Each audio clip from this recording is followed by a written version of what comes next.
Hello, Dr. Briscoe here. This is topic 2.3, congressional behavior. This is the third video for this topic. We're going to be focusing on skill 2A, and that is the first skill of the SCOTUS application practice. You're going to really need to know this skill in order to be able to effectively answer those SCOTUS application FRQs and some multiple choice questions. So let's go ahead and get started. We've got the lesson overview here.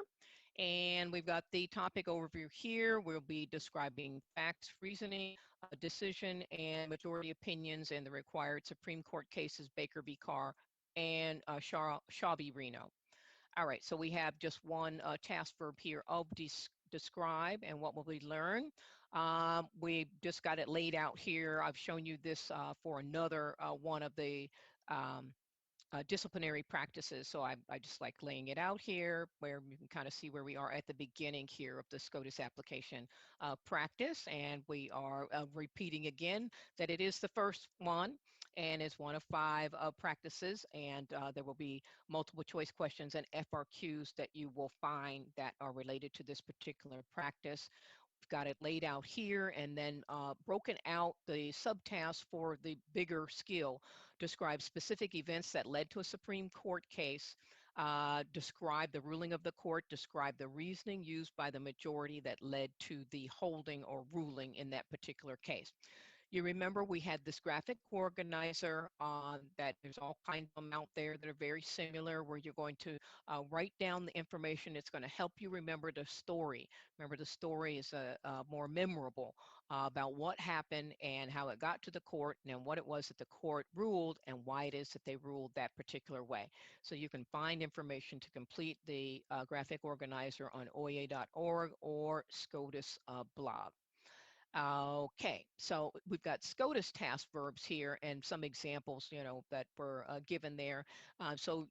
Describing, meaning to give a representation of the subject in words. So let's do some practice here, and I'm going to show you a scenario, and you want to pause it then and take a look at what's going on there, and we'll talk about it on the other side.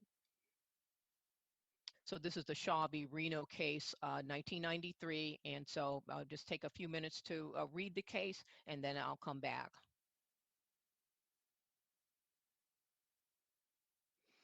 Okay, so you saw the description of what happened, the story of what happened, and you can recall from topic 2.3 video 2 that at the time of this case, the Voting Rights Act called for pre-clearance.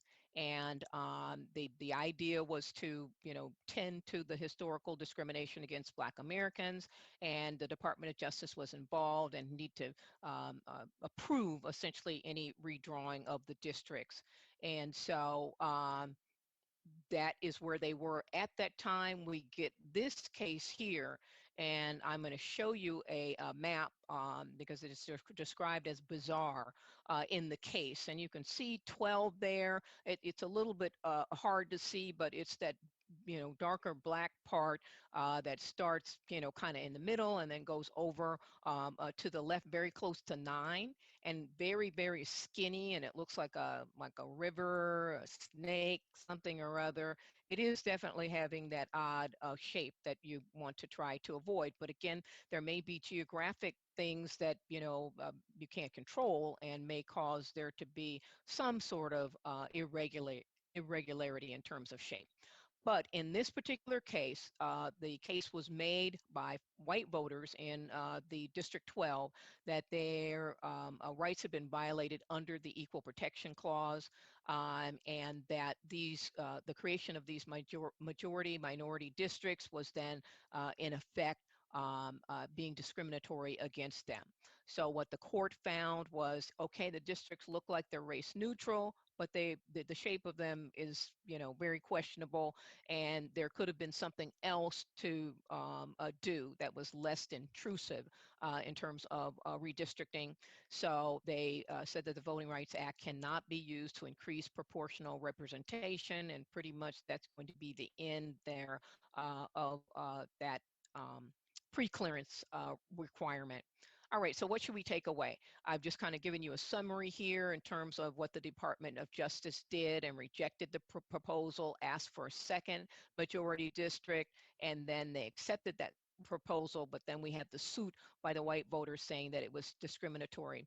And again, the districts race neutral in intent. They were just so oddly shaped, they couldn't be defended.